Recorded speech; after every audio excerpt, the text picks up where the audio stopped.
barnaamijka kobciye waa barnaamij tixano ah kana kooban 30 qaybood kuwaasi oo taabanaya nolosha qof kasta oo naga mid ah. Kobciye waa daqiiqado kooban oo kobcinaya naftaada ha u dayman la'aan. Waa diyaarintii iyo soo jeedintii al-ustaad Coach Maxamed Ibn Umar. bismillah walhamdulillah wassalatu wassalamu ala rasulillah. Assalamu alaykum wa rahmatullahi wa barakatuh. kusoo dhawaada barnaamijkeeni kobciye iyo 10 cinwaankiisu yahay isbedel doon. ma jiro wax sidooda ahaado aan isbedelin. wax kastaana isbedel ayaa ku yimaada. isbedelkuna waa arrin kaliya ee nolosheena aan ka maqnayn marnaba. isbedelku maahan wax aad adigu dooranayso ee waa wax laga maarmaan u ah nolosha qof kasta oo nool. sidaa daraadeed waxaa habboon inaan nafteena u wadno dhanka isbedelka wanaagsan. isbedelka dhabta ah waxa uu ka bilowdaa nafta iyo qofka gudihiisa.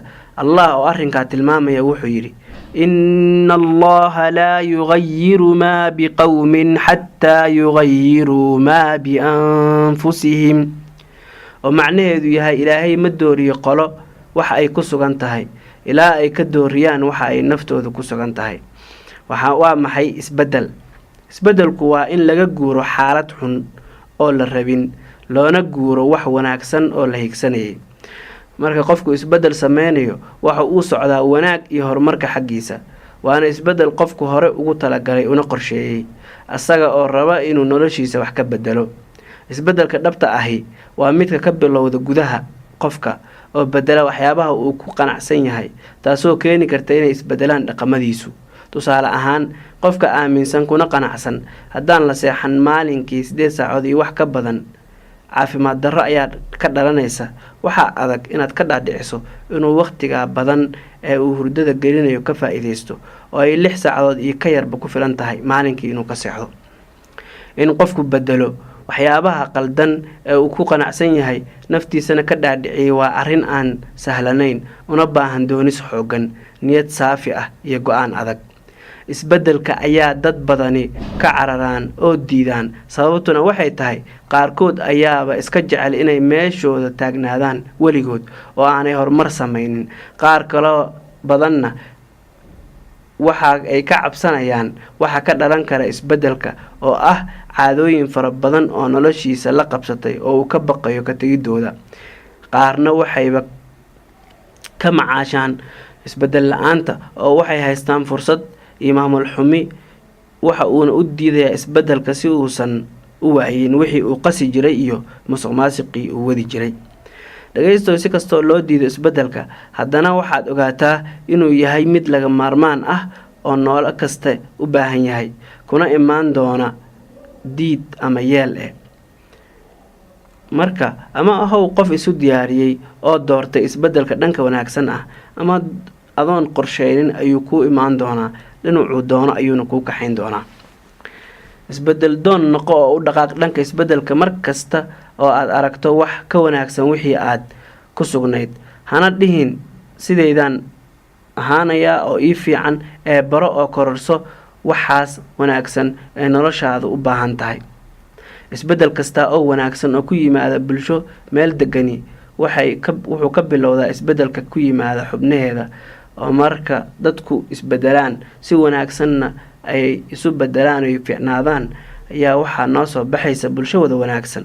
adiga iska bilow naftaadana ku taxalluji siday dhanka wanaagsan isugu bedeli lahayd. Malcolm X wuxuu yiraahdaa, dadka markay dareemayaan murugo ma sameyn karaan waxaan ahayn inay xaaladda haysta ku dul ooyaan. markay saxanaaqaan waxay sameeyaan isbedel xoogan. ka xanaaq xaaladda qaabta daran ee aad ku sugan tahay si aad ugu dhaqaaqdo isbedel weyn oo naftaada ku soo kordhiya waxyaabo wanaagsan.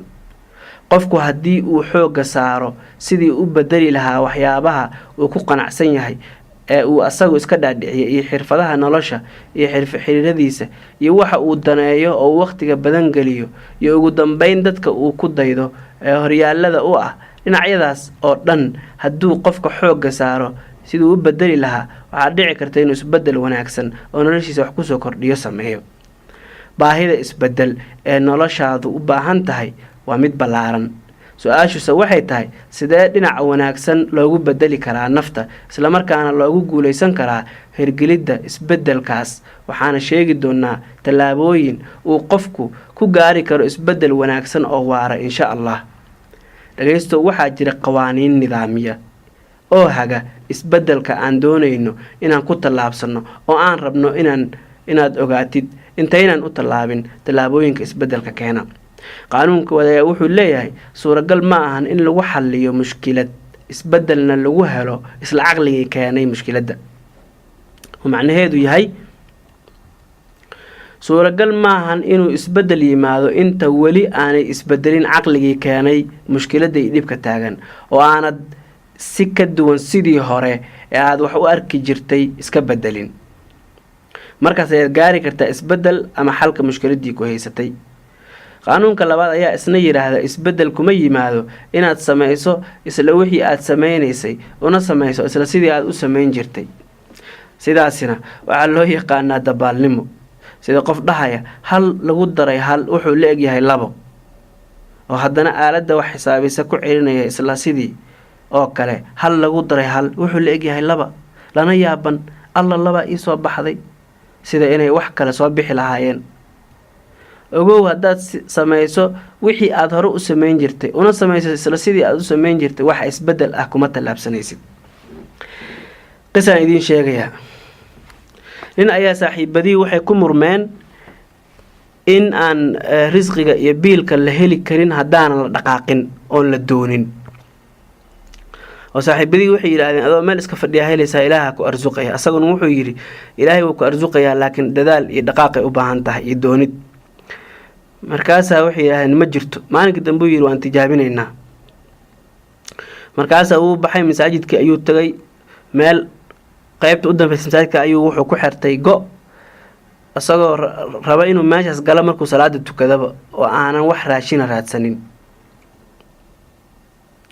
markaasaa waxaa soo maray maalin, waxaa yimid maalinkaa nin maalqabeen ah oo dadkii saboolka ay masaajidka ku xirnaa raashin u keenay, halkay ku qadeeyeen. maalin labaada soo maray isla sidii oo kale maalqabeenkii wax u keenay, halkaa lagu qadeeyay. maalin saddexaadkii ayaa dadkii saboolka ahaa meel kale laga marti qaaday. markaasaa ninkii maalqabeenka markuu yimid uu ninkii masaajidka howlwadeen ka ahaa yidhi soo fidi firaashkii, oo firaashkii la fiday raashinkii la saaray ayuu yidhi aaway masaakiintii maanta.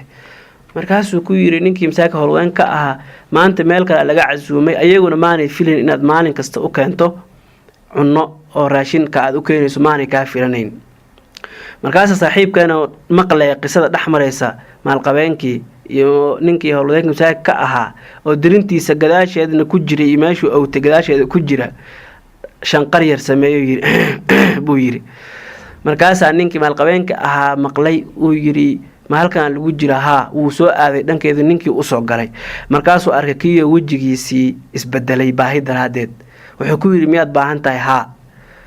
marka intuu soo baxay ninkii maalqabeenka ah buu raashinkii qayb ka mida u keenay ninkii si uu u cuno. markaasuu bilaabay inuu si boobid ay ku jirto u cuno raashinkii loo keenay, isagoo qaylinaya oo ku dhawaaqaya waan u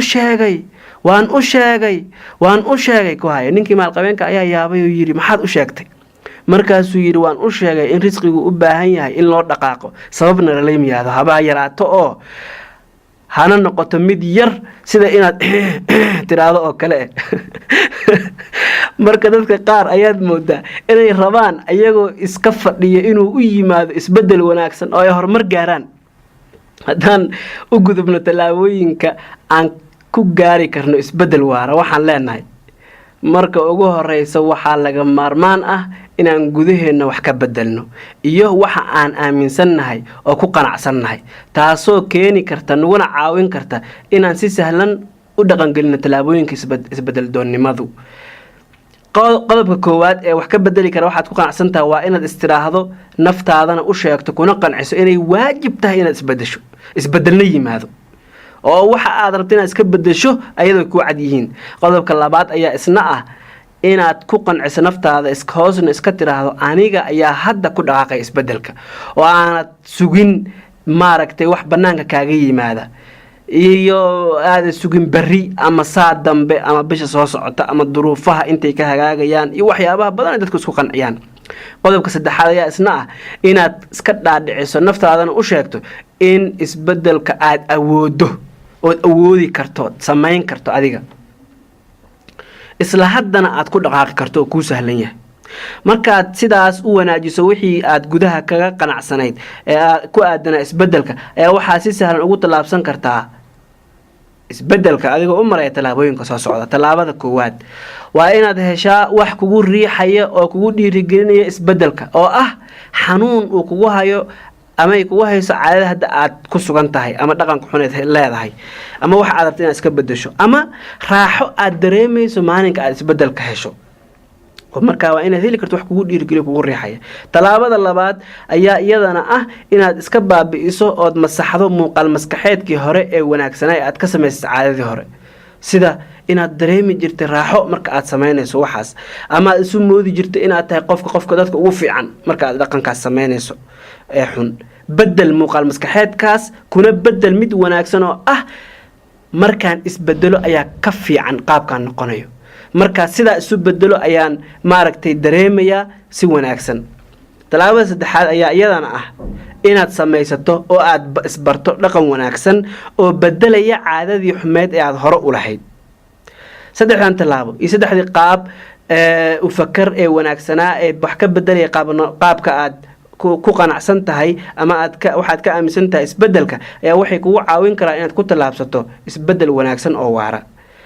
dadku ma diidana kaliya isbedelka dhanka xun u jiidaya ee waxay sidoo kale diidayaan xataa dhanka wanaagsan midka u bedelaya waxayna kala hortagaan iska caabin xoogan. qof kastaa naftiisa waxay u baahan tahay isbedel wanaagsan iyo in si joogto ah loo horumariyo mana imaan karo horumar haddaanu isbedel jirin waxaana dadka isbedel dhab ah sameeya 2%. inta kale waxay ku jiraan sheegaso iyo cabasho iyo sidaanan ahay iyo waxaanan haysta oo aan dhammaan. haddaba si aad horumar ugu tallaabsato aad uga mid noqoto 2% dadka ka midka ah ee noloshooda sida wanaagsan wax uga bedela waxaad u baahan tahay inaad noqoto geesi isbedel doon ah. mahadsanid. diiwaangeli wixii aad faa'iiday isku day inaad dhaqan geliso siina faafi.